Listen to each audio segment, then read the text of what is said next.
Bienvenue pour cette email talk parcours croisé sur la mise en œuvre de la bonne gouvernance présentée par Biznet Vincent Yacolard.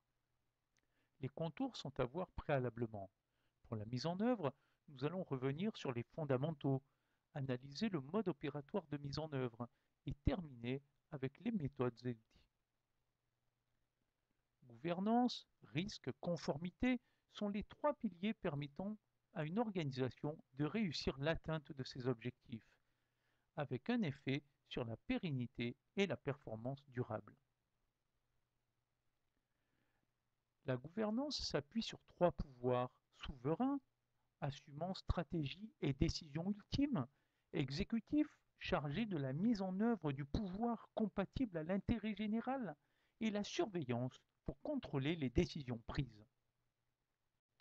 Focus sur le pouvoir au niveau de l'entreprise, ensemble de règles régissant les instances de pouvoir comme les comités, conseils, actionnaires, PDG, DG, assemblées, présidents, directoires. Voici quelques bonnes pratiques de mise en œuvre. Approche systémique, mise en œuvre progressive, ouverture d'esprit, collaboration et mesure et contrôle. Le mode opératoire consiste avec les parties intéressées à élaborer la stratégie, la décliner, définir responsabilités et pouvoirs, risques et opportunités, principes et règles opérationnelles et moyens de pilotage. Mais ça ne suffit pas. Le terrain doit être pris en compte, identifier, pratiquer l'existant, observer les problèmes récurrents, identifier idées et innovations pour formuler des principes et des règles.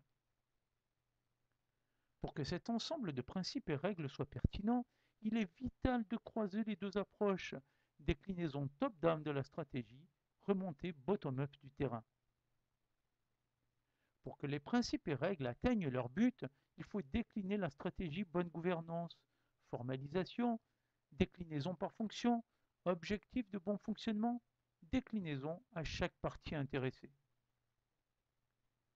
Quant aux 6 indicateurs de mesure, les voici.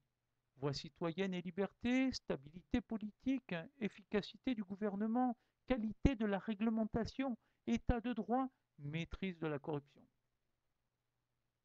Premier outil utile, le code de bonne conduite, ensemble de comportements adoptés par tous, fondés sur le bien agir, pris en compte à chaque décision et dans le quotidien de chacun.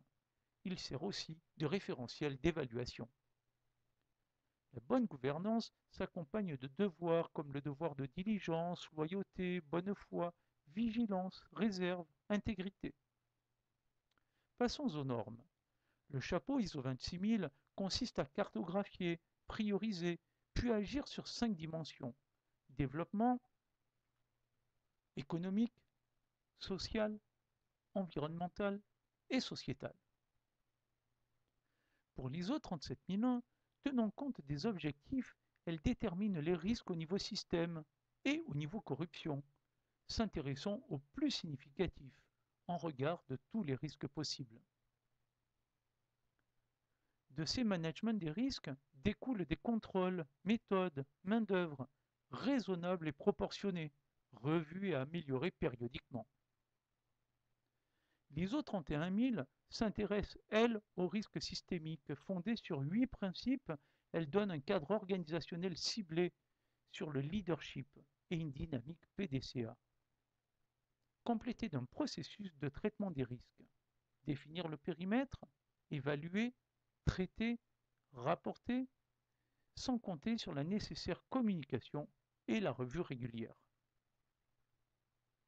Enfin, l'ISO 19006 s'intéresse à la conformité avec les obligations et responsabilités de compliance, les comportements, la culture, les procédures, la surveillance, les performances, les rapports et enfin l'amélioration. Nous voici au terme de cette email talk sur la mise en œuvre de la bonne gouvernance. Merci de votre attention et participation. Si vous avez des questions, commentez, chattez et à bientôt sur les lignes de parcours croisés.